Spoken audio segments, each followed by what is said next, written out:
Bro గారు, hello bro గారు, ఒక 2 నిమిషాలు సహకరించండి. లైవ్. Praise the Lord. ఈరోజు నేను వెళ్ళకూడదు అనుకుంటేనే మధురా నగర్ వెళ్ళా. అక్కడ షాలేము ప్రార్థనా మందిరం అని ఉంది. ఆయన 2 రోజులు పవర్ఫుల్గా జరుగుద్ది, అది ఇదని సొల్లు చెప్పాడు. తీరా ఈ బించిపేట నుండి పంజాబ్ వరకు నడిచి వెళ్ళాను. అక్కడి నుండి మళ్ళీ బస్సులో ఆటోలో మార్కెట్ వరకు వెళ్ళా.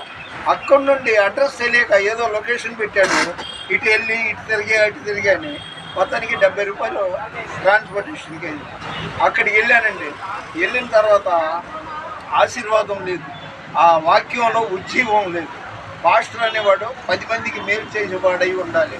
దైవ సేవకుడు అంటే కుల మతాలకి అతీతంగా అందరి కోసం ప్రార్థన చేయాలి. వెళ్ళిన చోట షాలేం అంటే అర్థం ఏంటంటే సమాధానం, కానీ అక్కడ షాలేం లేని మందిరం అన్నమాట. బయట అయితే అన్నం ఉడికిందా లేదా ఒక్క మెతుకు పట్టుకుంటే తెలిసిపోతుంది. ఆ రోజుల్లో యేసు ప్రభు 2 చేపలు 5 రొట్టెలు 5,000 మందికి పంచగా ఇంకా 12 గంపల నిండా ఉంది.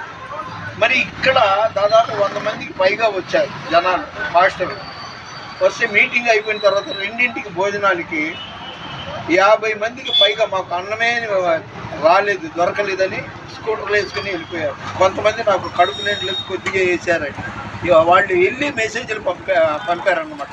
ప్రత్యక్ష సాక్షిని నేను. అయ్యా పాస్టర్ గారు, నువ్వు నా మీద పరువు నష్టం దావా వేసుకుంటావా, లేకపోతే వించిపేట నా అడ్రస్కి వచ్చి నాతో ఎటాక్ అవుతా, నీ ఇష్టం.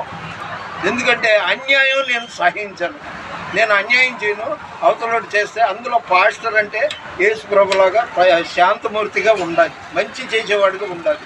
అదేంటయ్యా బాబు 100 మందికి పైగా వస్తే గట్టిగా 25 కేజీలు కూడా అన్నం వండలేదు, పైగా ఒక పాట ఇవ్వరా బాబు అంటే ఇదిగో ఇస్తాను అదిగో ఇస్తాను, నీ సుళ్ళు ఎక్కువ అయిపోయింది. ఈరోజు విశేషం ఏంటంటే శ్రీనివాసరావు నాయక్ అనే ఆయన ఉత్తరప్రదేశ్లో ఆయన జైలు జీవితం ఎందుకు గడిపాడు, ఆ సాక్ష్యం మాత్రం సూపర్గా ఉంది. ఈ లోపుగా నువ్వు మైక్ పట్టుకుంటే నీకు మైకం వస్తుందేమో, అస్సలు వదలకుండా అరగంట పైగా ఒక్క పాట పాడతానండి అని నా విజిటింగ్ కార్డు నీకు ఇచ్చాను కదా, ఏది ఇదేనా ప్రేమ? నిన్ను వల్లే నీ పొరుగు వాడిని ప్రేమించంటే ఇదేనా? నువ్వు సేవకుడివేనా? నీ 4 కోళ్ళ మధ్య నీ చర్చ అనేసి నువ్వు వాగావు.